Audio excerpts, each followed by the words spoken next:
So obviously, the end of last season was one of the biggest moments ever. Oh boy. Guys, I think we broke time. Legends broke time, which initially when you talk about time travel, that's one of the biggest things everyone thinks about. So how did that episode come about? I think we knew pretty early on. I think we knew that we were gonna screw things up, and we were gonna, as we always say, In a good way. Well, yeah, like in crossing streams. Like if you say in the first episode, this is something you must never do. Like for the Legends, that's just like, okay, you have to do this. Yeah. Because like, let's see what happens. What took us a little more time was figuring out what the consequences of break. Okay, you broke time. What does that mean? Yeah. We had at one point I think Nazis on dinosaurs. The Vikings. We had Vikings. We had it was craziness. Where does that come? Where does that inspiration come from? Though? You guys are just deprivation Yes. and stress. With some alcohol. Yeah. Yeah. Do you guys have a specific favorite episode from last season or a moment? I mean, it seems like we keep coming back to the George Lucas one because, like, for us, that was sort of, we were questioning, like, is this too silly? Is this too goofy? Is it too self-referential? Is this just us doing an episode for ourselves? And all those things were entirely possible. For yourselves, but also for every other fan, because I Yes. feel like there's so much crossover, myself included, that I was like, Yeah. we're doing a George Lucas episode. Yeah. Yes! Yeah.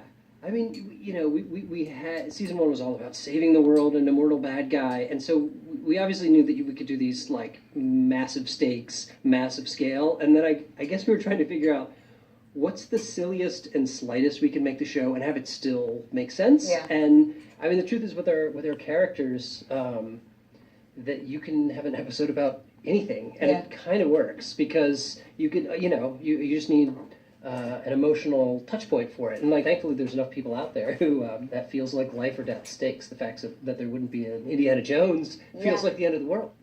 Permission to depart, Captain Lance. Permission granted. Obviously at Comic-Con, the big announcement that we are getting Rip Hunter back, but where was he from the end of last season to now? I think our Legends work best when they're the underdogs, the bad news bears, and the problem is the end of every season, if the world doesn't end, it means they succeeded in one sense. So our challenge is like, how do you take their success and turn it into a humiliation? Yeah. Obviously our Legends are total screw-ups, but it really helps to have competent people around to just provide that sort of that comic foil for our guys. And, that gave us the idea for, what if Rip went back in time, started like basically the new Time Bureau. We're like, let's have Rip come back as, basically the new boss, the new police chief, is saying like, what are you guys doing? Can you tease us a little bit on what new Legends we may see, what new characters may be coming in? Sure. Well, we have a new female Muslim superhero coming to join our team. Her name is Zari.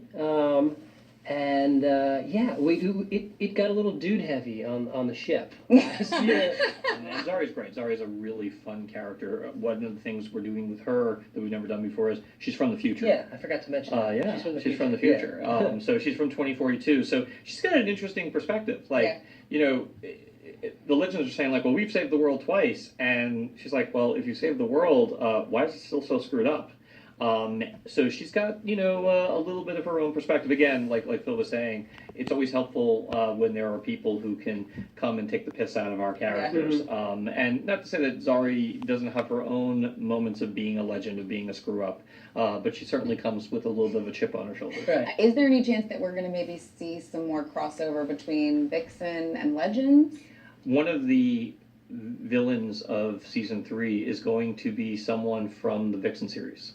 And I think somewhat of a first, we're bringing an animated villain into the live action shows. And Mark had a pitch that she would appear as a cartoon in our world, but we decided that was a little too weird. Yeah, it was too expensive and weird. You'll also get a glimpse of the Mari McCabe Vixen. Right now it's just a little glimpse. We're hoping for a more protracted meeting of the Vixens later in the season. Yeah. Stay tuned. Billy Zane is going to be joining our cast. No way! Welcome to the greatest show on the planet! We're going to have a Titanic reunion. He will be playing P.T. Barnum in a sort of a circus episode, a 19th century circus. And I would watch that episode really carefully if you're a DC fan, because when you go to the circus, there's a lot of opportunities for DC Easter eggs. Gosh, is there any trapeze artists that are going to Oh, be wow, involved? you're good. or- Wow, You're pretty good. You're pretty good. You're pretty good. You talk to our legal counsel. Maybe. And certain strongman.